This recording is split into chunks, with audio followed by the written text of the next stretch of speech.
Boa noite a todos. Vamos agradecer a Jesus a oportunidade de estarmos aqui mais uma vez, né? Dando continuidade ao nosso estudo aí do Livro dos Espíritos. Hoje nós vamos voltar para a introdução, mas nós não vamos perder o assunto do mês não, né? Que tem a ver com suicídio, né? Isso aqui continua normal? Não, tem que continuar. Ah, tá. É que o pessoal tem que desligar o áudio lá e achar que o pessoal tem que desligar o áudio. Tá. Então, hoje nós vamos continuar, porque o assunto tem muito a ver. Hoje, o item 15 da introdução fala da loucura e suas causas. Porque o Kardec está trabalhando aqui nessa introdução a explicação para alguns críticos que contestaram a doutrina espírita usando alguns argumentos, né? Nós já vimos diversos outros aqui para trás. Esse agora fala da loucura e as suas causas, dando a entender que o espiritismo poderia provocar a loucura. Tá? Então diz assim: há ainda criaturas que veem perigo por toda parte em tudo aquilo que não conhecem, não faltando as que tiram conclusões desfavoráveis ao espiritismo do fato de terem algumas pessoas que se entregaram a esses estudos perdido a razão.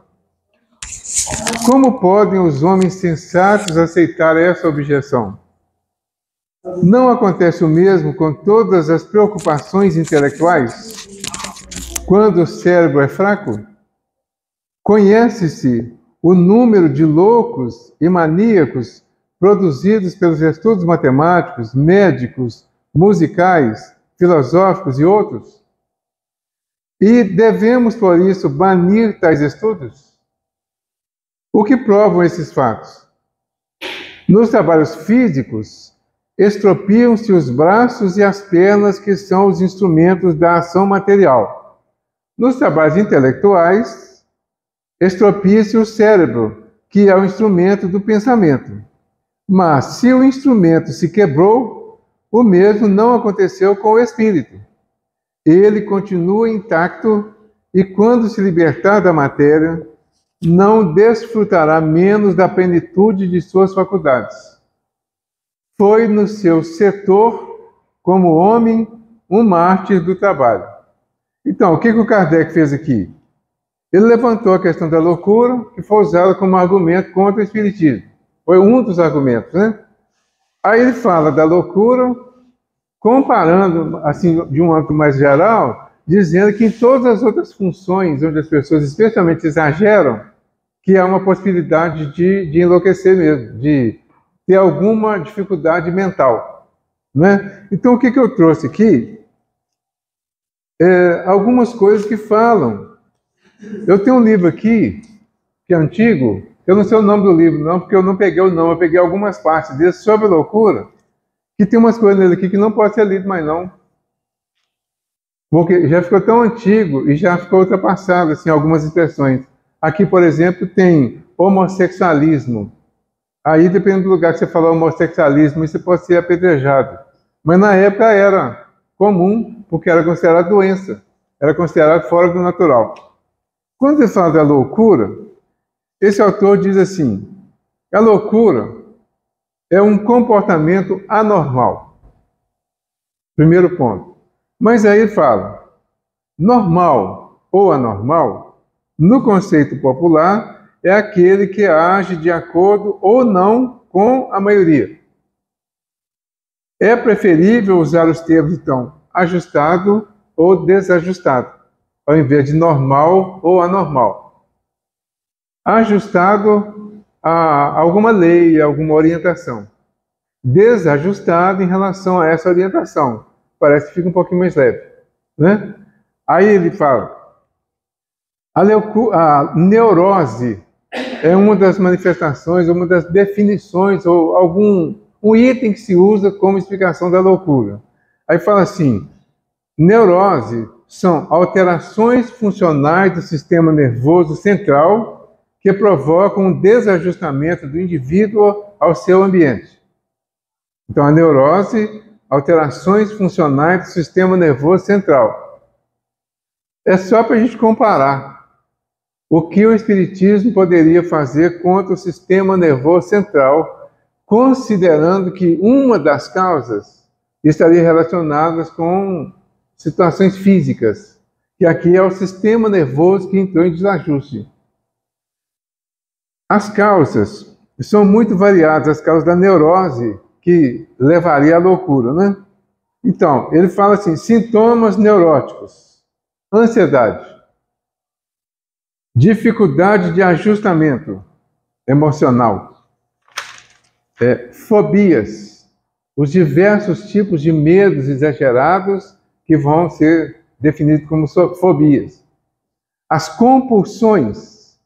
A compulsão é uma ação ou impulso para agir que é persistente e irracional. É a pessoa que ela pensa que vai fazer uma coisa e só sossega quando ela faz mesmo. E faz tudo assim instintivamente. Obsessão. Pensamentos persistentes de natureza irracional, indecisões, inquietudes, aflições. Sentimento de perseguição. Insônia, má digestão, alterações do sistema nervoso autônomo. E aí vem uma série de outras causas. Aí, quando a gente vê isso aqui, qual que é a conclusão que a gente chega? O Espiritismo combate tudo isso e não provoca. Você pega um médium, por exemplo, que está desajustado, que está sendo chamado de louco por causa da mediunidade, ele vai chegar aqui e vai começar a entender a mediunidade, vai se educar, ele vai ver que a mediunidade é uma situação natural, normal, que quem é médium não é necessariamente espírita. E quando ele desajusta, não é especificamente pela mediunidade, é pelo desajuste mesmo dele. No livro Vitória sobre a Depressão, a Joana de Ângeles fala que a depressão, ela tem 3 causas específicas, bases, né? Tem a causa biológica, que está relacionada, inclusive, com hereditariedade. E então, daí vai surgir uma causa física. Uma dificuldade do sistema nervoso, como falou da neurose. Alguma dificuldade, algum desvio, uma causa acidental, por exemplo. Você participa de um acidente, tem uma lesão física no cérebro, por exemplo, você pode mudar o seu comportamento completamente e passar a se comportar como se fosse uma pessoa louca. Então, tem as causas biológicas, ela fala das causas psicológicas. Quais são as causas psicológicas? Todos os nossos defeitos que já não têm nenhuma relação com o físico. Quais são os defeitos que vocês têm? Eu, claro, né? Mas quais são os defeitos que nós temos?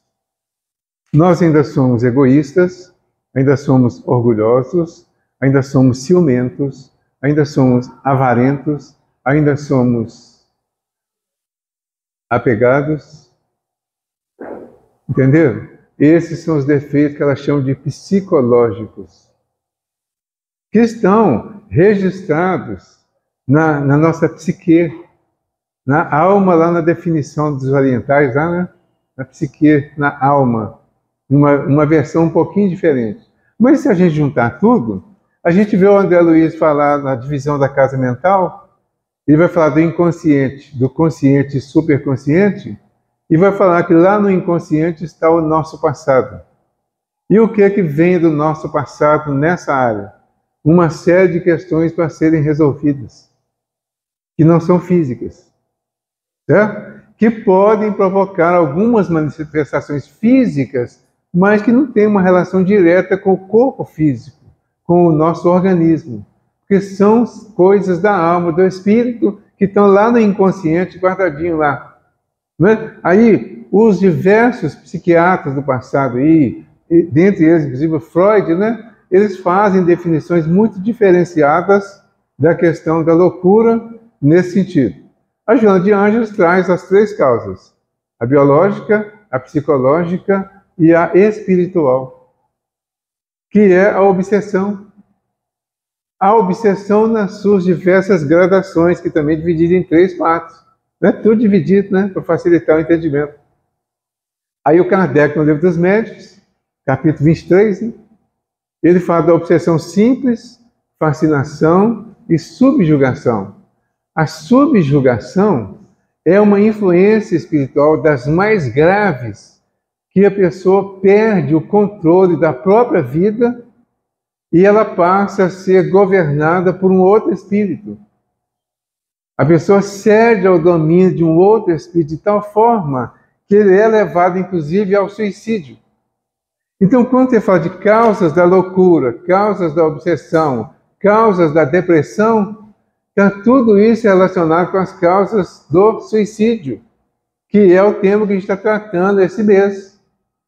Mas só que todas essas causas chegam para nós no Espiritismo como efeito, porque a causa está no espírito. Mesmo a fisiológica, mesmo a biológica, ela acontece por causa de uma necessidade do espírito.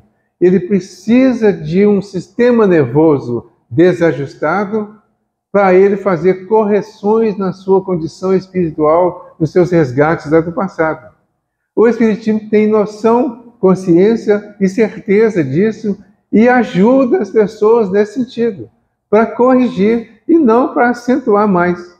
Então, como Kardec falou aqui, nesse comentário, ele colocou que todas as situações que as pessoas vivem no dia a dia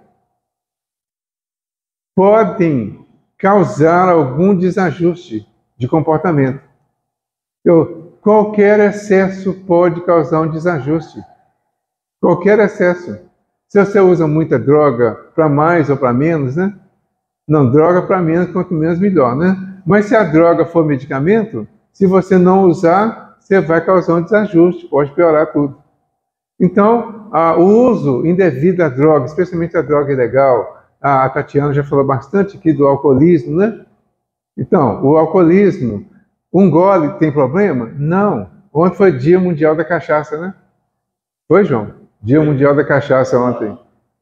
Não, você não entende cachaça. Tá, tudo bem. Então, ontem foi Dia Mundial da Cachaça. Aí eu estava ouvindo uma entrevista dizendo o seguinte, não, uma pinguinha de vez em quando. E hoje também eu ouvi comentários sobre isso, e o camarada falou, não, uma pinguinha depois do almoço. Eu fiquei, ué, mas não era antes? Era antes, também falou depois, ele deve ter ficado emocionado, estava falando no rádio, né? Então, ontem foi Dia Mundial da Cachaça. A cachaça é vendida, eu posso dizer, no mundo inteiro, e de uma forma muito intensa aqui no Brasil. Certo? Tudo bem. O problema não é o golinho, é o que vem depois. Quando a AA diz evite o primeiro gole, já é um conhecimento de que depois do primeiro gole vem o segundo, o terceiro, o 10º, o 20º, o 30º, e você perde completamente a razão. Certo? E aí vai acontecer uma série de situações. Então, os vícios, os nossos defeitos, os nossos maus comportamentos, todos eles são causas geradoras de processos que vão se chamar de loucura lá na frente. Então, todo excesso é prejudicial, né? Inclusive o excesso de religião. Não é o excesso de religiosidade, não. Excesso de religião. É você pegar a sua Bíblia, pegar o seu Evangelho e ir querer converter as pessoas a qualquer custo. Já é um processo doentio. Eu sempre lembro daquele moço que fica na Praça 7, tem muito tempo que eu não vejo, não sei se você está lá ainda, com a Bíblia. Um dia eu estava lá, fiquei observando, né? Ele pega a Bíblia, abre, lê direitinho. Ele lê exatamente o que está lá, na Bíblia. Ele começa a fazer uma pregação, quer dizer, um comentário em cima do que ele leu. Correto, eu observei, prestei atenção no que ele estava falando. E o pessoal passando para lá, para cá, um ou outro, para, assim, que eles estão lá esperando alguma coisa, para, como eu, né? Para ficar lá escutando. Ele estava falando direitinho. Até que passou uma moça com uma blusa com decote, daqueles quase para baixo, né? Aí, pronto. Ele foi para o lado da moça e começou a xingar que aquilo é um absurdo e já falou um monte de... desviou tudo. Ou seja, Ele estava nessa fase. Ele entrou em crise quando ele viu uma coisa que o incomoda ainda no comportamento de outras pessoas, né? Então, aí é o fanatismo com a Bíblia na mão. E isso pode acontecer em qualquer lugar, em qualquer religião, inclusive no Espiritismo, né? Tanto é que o Hospital André Luiz é o Hospital Espírita André Luiz.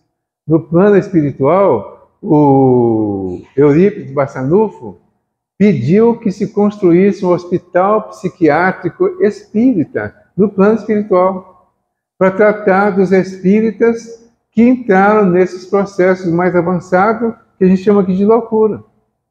Mas não porque o Espiritismo produziu isso, é porque as pessoas não conseguiram conviver e entender as pregações que a doutrina traz para nós, certo?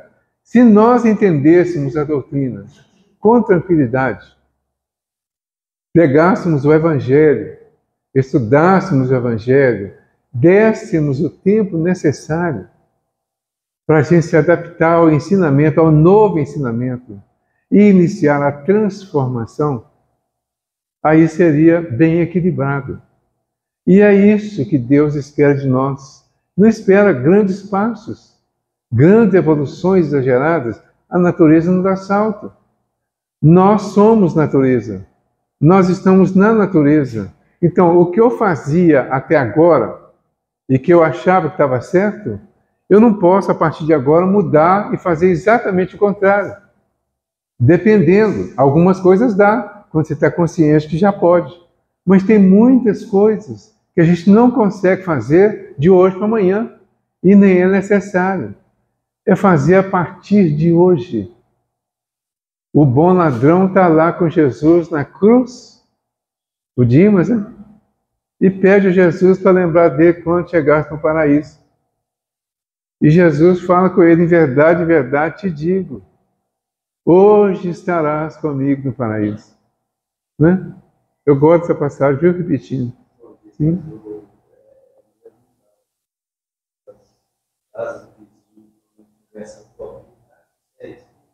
Eu já fui. Não, é isso. Não entendeu a mensagem. Não entendeu. Teria procurado. E continuaria, não é? Isso. Pois é, mas não entendeu, não leu, não procurou compreender, não procurou assimilar, então ficou na dúvida. E não aceitou que de repente tem que fazer um esforço para poder mudar a forma de. É muito difícil. É isso, é aquilo não é isso. Isso. É muito difícil aceitar que a responsabilidade sobre as coisas é nossa. Nós fomos treinados a pensar diferente ao longo de muitos séculos, milênios. De repente, você mudar isso, então você tem que se adaptando a isso gradativamente, mas precisa fazer um esforço de adaptação mesmo, de readaptação, reforma. O que tem formado, agora eu já entendi que não é o melhor. Então eu preciso reformar. Para reformar, eu tenho que fazer um planejamento e ir derrubando devagarinho aquilo que não está bom mais e refazendo o que vai ficar melhor. É assim que a gente faz numa construção, né? Então, a reconstrução da nossa personalidade, do nosso caráter, por exemplo, da nossa vida, vai depender de um tempo. É o tempo de Deus. Então, Deus vai nos oferecer o tempo necessário. Quando Jesus diz que Ele já está no paraíso, e quando eu entro a porta ali, eu já estou no cantinho. Mas o meu objetivo é chegar aqui. Para da porta chegar até aqui, eu tenho que dar vários passos. Assim é o paraíso. O paraíso é retorno. Porque o paraíso é a origem lá, Adão e Eva lá no paraíso, não é? Quem era Adão e Eva lá no paraíso? Nós. Nós estávamos lá no paraíso. O paraíso é o momento da nossa construção, da nossa criação. Em algum momento, nós desviamos da lei e construímos o inferno, né? Construímos o inferno com os nossos erros. Quando construímos o inferno, nós temos a possibilidade de redenção, de remissão. Para sair do inferno e voltar, nós temos que passar pelo purgatório.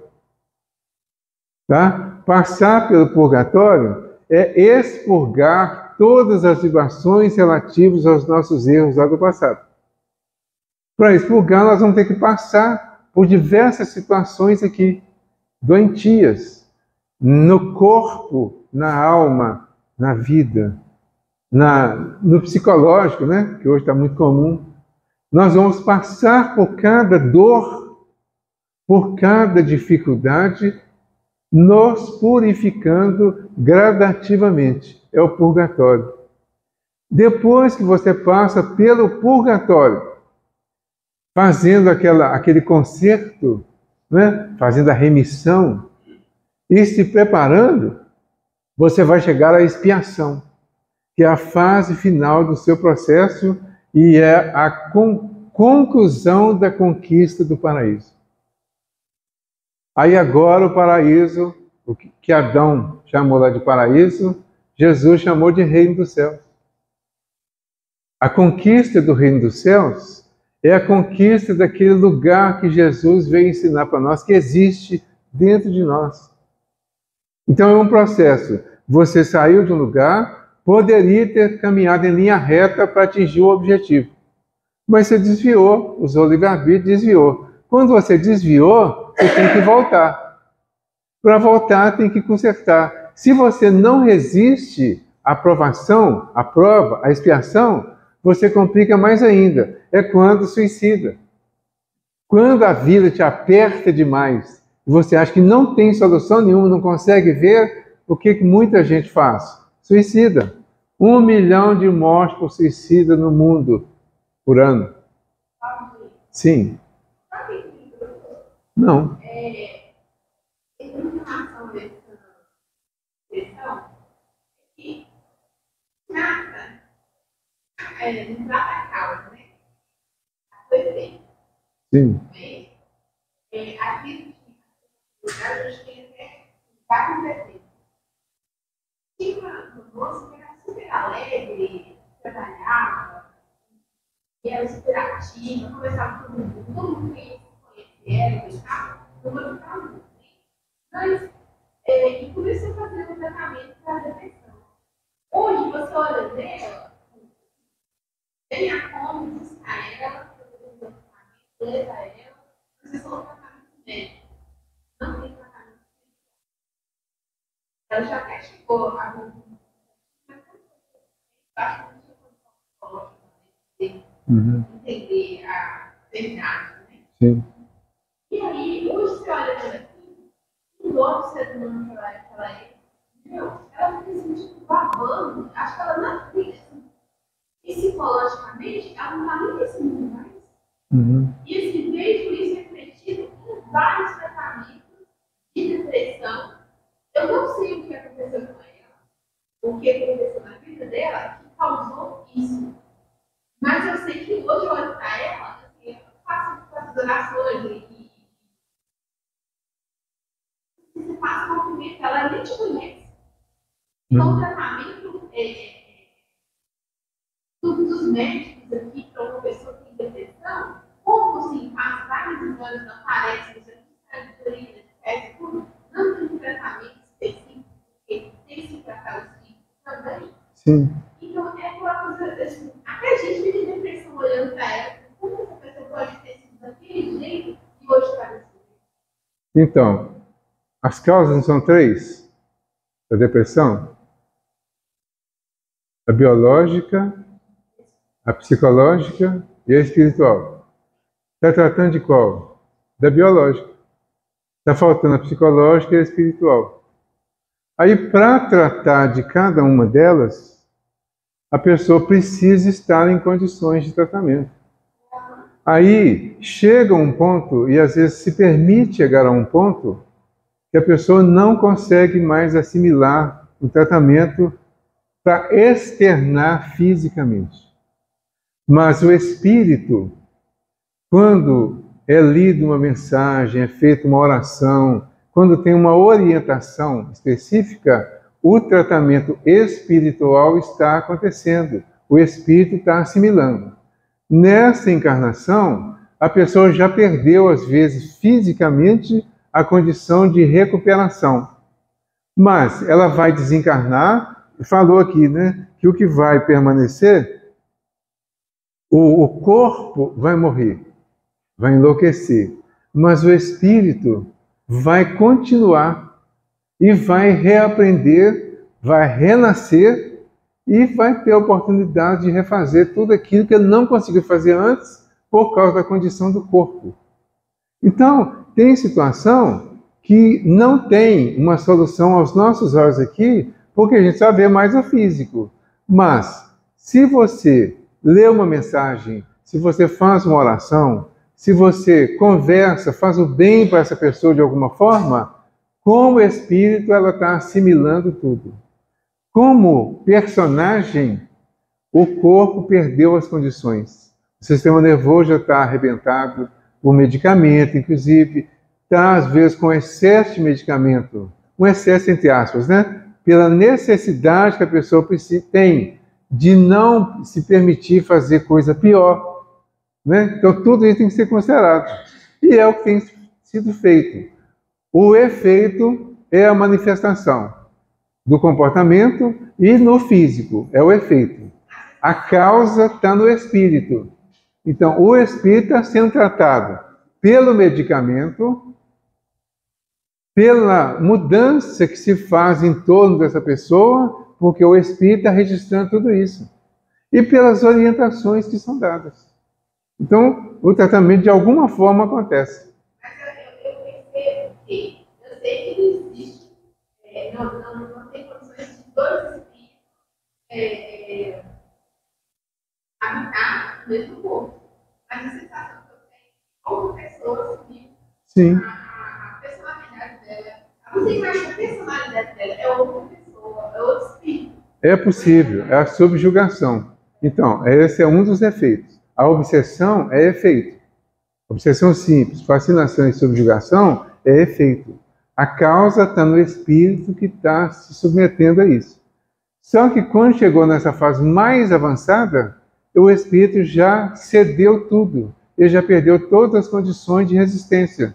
Aí cede e o outro vai coabitar com ele.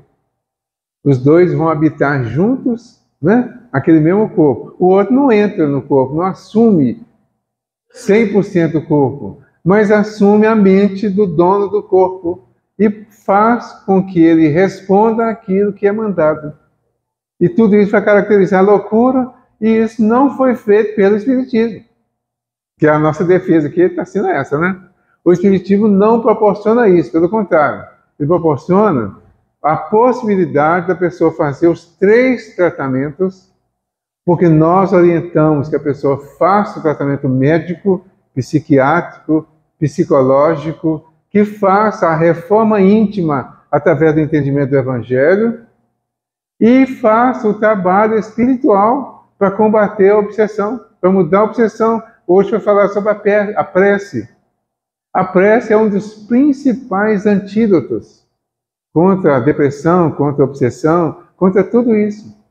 Então, na medida que a pessoa vai se orientando e vai conseguindo fazer isso, ela vai mudando. Muitas pessoas que chegaram aqui atrapalhadas, desequilibradas, entenderam a mensagem e foram se transformando. Certo? Oi. A loucura do corpo. Uma pessoa que está no estado de loucura total, o espírito não fica conturbado, perturbado. Sim. Mas a loucura é do corpo. O espírito não fica louco.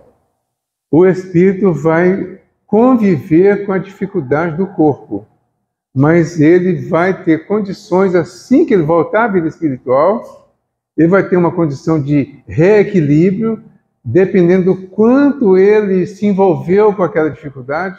Por isso que tem aquela perturbação, que dura de algumas horas até séculos, vai depender de quanto o espírito se envolveu com aquela situação, do quanto ele se revoltou, por exemplo, do quanto ele sofreu com aquilo, do quanto ele sentiu. Algumas pessoas usam a doença para requerer a atenção dos outros. Então, esses espíritos, quando eles voltam para o plano espiritual, e por isso muitos são trazidos nas nossas reuniões mediúnicas, eles voltam para o plano espiritual, levam ainda aquelas impressões e vão, às vezes, demorar um pouco mais para se livrar das impressões. Mas ele está com os registros do aprendizado, estão no espírito, porque todo espírito tem o seu arquivo, ele tem a sua memória. A memória do espírito, ela não, é um HD de uns, não sei quantos terabytes, né? Eu sei que é um HD muito grande, que registra tudo. E vai registrando, quando volta ao plano espiritual e tem alguma consciência, ele vai comparando tudo aquilo e vai se propondo a mudar nas próximas encarnações. Certo? Todas as grandes preocupações intelectuais podem ocasionar a loucura. As ciências, as artes e a religião fornecem os seus contingentes. A loucura tem por causa primária uma predisposição orgânica do cérebro, que o torna mais ou menos acessível a determinadas impressões.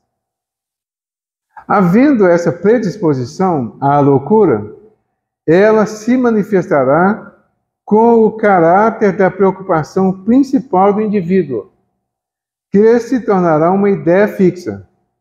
Essa ideia poderá ser a dos espíritos naquele que se ocupa do assunto, ou a de Deus, dos anjos, do diabo, da fortuna, do poder, de uma arte, de uma ciência, da maternidade ou de um sistema político ou social. É provável que o louco religioso se apresente como louco espírita, se o espiritismo foi a sua preocupação dominante. Como o louco espírita se apresentaria de outra forma, segundo as circunstâncias. Digo, portanto, que o espiritismo não tem nenhum privilégio nesse assunto. Não é privilégio do espiritismo provocar loucura em ninguém. Pelo contrário, eu poderia dizer que o espiritismo tem o privilégio de curar. Os índices de melhora dos hospitais psiquiátricos espíritas é muito mais alto do que dos outros hospitais. No André Luiz, por exemplo, né, que é nosso conhecido aqui, no André Luiz tem todos esses tratamentos. Lá trata do físico e do medicamento, né? Lá tem eletrochoque, lá tem remédio mesmo, tem comprimidos, remédios para beber, né? Tem todos os medicamentos para a parte física. Lá tem assistência psicológica, tem passe, ou seja, tem a fluidoterapia e tem a orientação espiritual, além de ter reuniões mediúnicas de desobsessão para tratar dos obsessores, dos doentes que estão lá. Sabia disso? Inclusive, eu fiz uma tarefa lá durante um tempo, há uns dias atrás, aí, né, uns 30 anos atrás mais ou menos, e nessa tarefa eu assustei o dia que eu ouvi falar em eletrochoque lá. Eu sabia que existia. Eu não imaginava que no Hospital Espírita André Luiz tinha, e tem. Então lá tem todos os tratamentos que tem no hospital psiquiátrico, para atender a todos os graus de doença. Então atende de uma forma muito mais completa, resultados muito mais completos. O que gere o Hospital André Luiz? O Espiritismo, trazido pelo André Luiz de alguma forma, porque o nome do hospital é Hospital Espírita André Luiz. É um espírito que trouxe muita informação do plano espiritual baseada na doutrina espírita. Então o resultado é bom? É. melhor do que os outros normais, porque a maioria dos outros hospitais trata só do físico. E a loucura não é só uma causa física. Esse livro aqui foi escrito em 1857. A psiquiatria começou a ser desenvolvida muito, vamos dizer assim, acanhadamente, a partir de 1792. Foi no final da Revolução Francesa que o Philippe Pinel teve uma das maiores manifestações em função da psiquiatria. Porque lá na França tinha um hospital que eles chamavam Hospital da Salpêtrière. Não sei se a pronúncia é essa, não, mas eu leio em português. É o Hospital da Maldade. Era chamado assim. No porão desse hospital, eles colocavam de uma forma definitiva os loucos, os que tinham alguma dificuldade mental, os homossexuais, as prostitutas, as pessoas que eram consideradas de má vida. Quem eles não gostassem, levava e punha lá. Só punha e não tirava. E esse hospital era lacrado praticamente. Eles tinham os sistemas de alimentação, aquelas coisas todas. E o Philippe Pinel, que era um médico, ele propôs abrir os portões do hospital para ver quem estava lá, quem tinha lá dentro. Então, contam que esse foi o primeiro passo para desenvolvimento da psiquiatria. Porque então só existia a fisiologia, né? A medicina não tinha todas as especialidades. Alguma especialidade da medicina só surgiu agora, mais recentemente. Então, de lá para cá, logo depois, porque o Freud é contemporâneo do Kardec. Então, logo depois vem o psiquiatra Freud, né? É o pai da psicanálise. Então, ele abriu um outro leque aí de informações para tratar da parte psicológica. A partir da psicanálise do Freud, surgiram diversos outros sistemas, diversas outras formas de tratamento na área da psicologia, inclusive com uma variação muito grande. A psiquiatria desenvolveu, tudo foi desenvolvido. O sistema de choque, por exemplo, o eletrochoque, foi feito por 3 médicos novatos, porque eles fizeram uma experiência interessante. Estudaram, na época chamava tudo de esquizofrenia. Eles estudaram o cérebro das pessoas que tinham epilepsia. E, estudando, descobriram como que era o ataque epilético. E concluíram que as pessoas das experiências que eles fizeram com os epiléticos chegaram à conclusão que não tinha epilético esquizofrênico. Só era epilético, não era esquizofrênico. Então deduziram, é a intuição, claro, né? Como é que de uma coisa assim ia tirar a outra, né?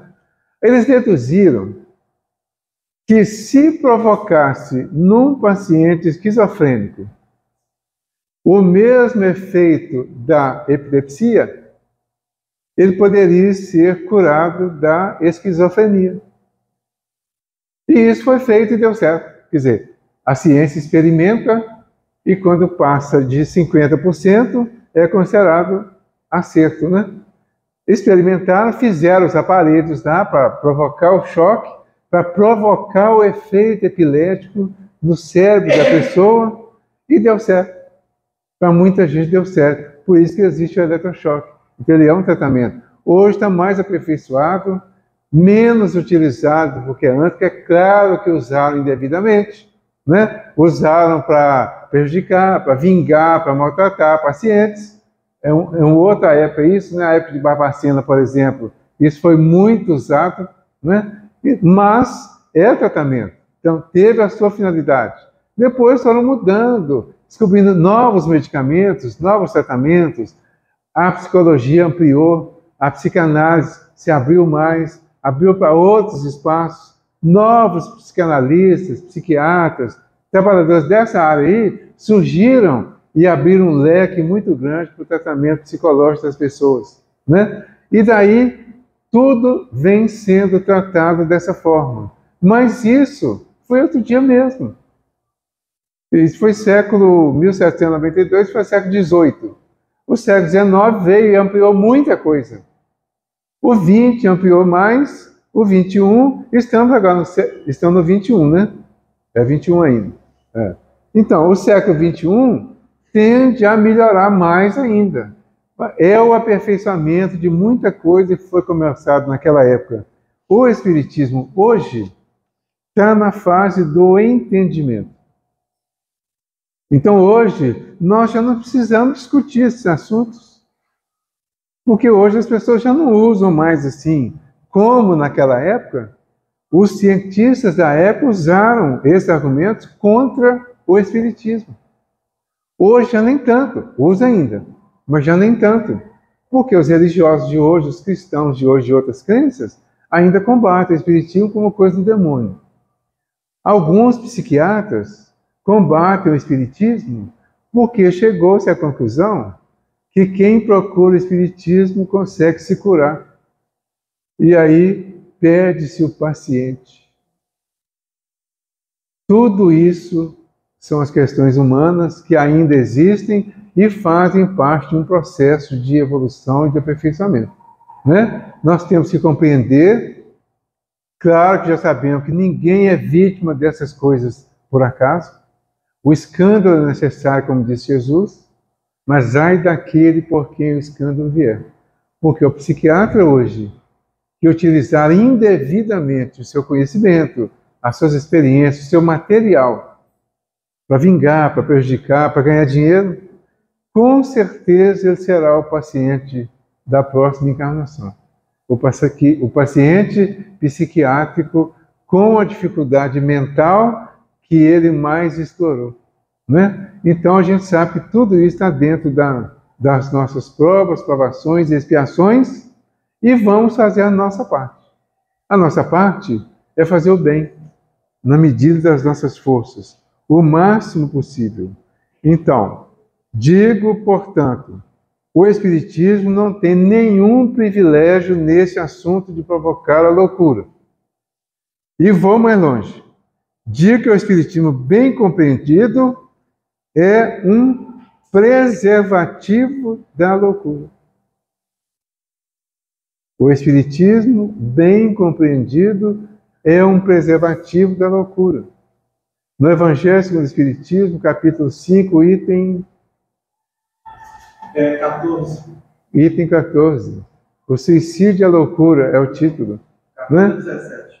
Eu estou perguntando para ele, que ele falou aqui semana passada desse assunto. Entenderam? Mas mesmo se tivesse falado, ele sabia.